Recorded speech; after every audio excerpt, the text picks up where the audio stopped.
Our Korean wedding was on April 4th, 2009. It was much bigger than the little American one. We had a church wedding at Namso Pyeongchon Church. My mother-in-law and her friends planned everything. It was then that I became aware of many differences between our wedding cultures. First, I was taken to get my hair done. Fortunately, I had recently dyed my hair a dark chocolate brown color, so they had a hairpiece that matched the color perfectly.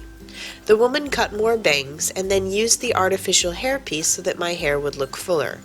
After the wedding, I was so glad they let me keep that hairpiece, because without it, my ponytail looked anemic.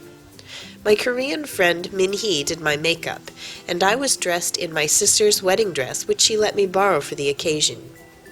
I wanted to walk down the aisle with someone to stand in for my father, but was told that it's just not done that way in Korea. So I walked down the aisle with my husband. I didn't let this bother me because, technically, we were already married. A friend of my mother-in-law did the flowers, and another church member took pictures for us. The ceremony was completely in Korean. All of our Korean family came to the wedding, except Junseok's sister, who was studying abroad in Australia at the time.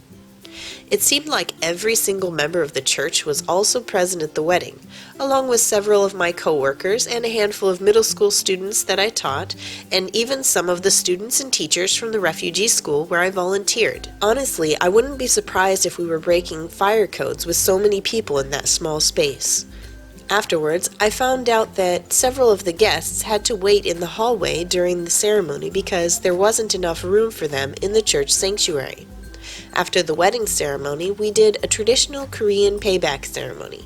I was dressed in a fancy red wedding hanbok, and my husband in a blue groom's hanbok.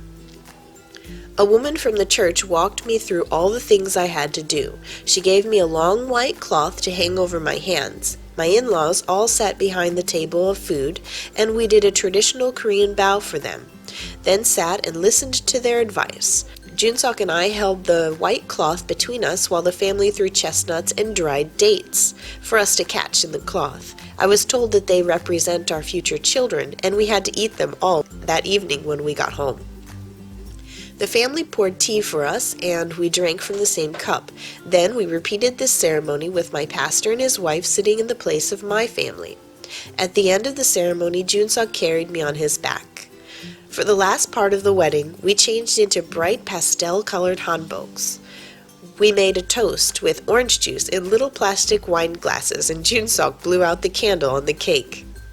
Finally, we walked around the dining area and said thank you to all the guests who were still there.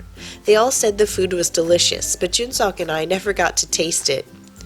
When all the guests had gone, Junseok and I went home while other church members took care of cleaning up after the wedding. At home, we got to work eating those chestnuts and dates that we had caught during the Korean ceremony. Together, we were able to finish them all.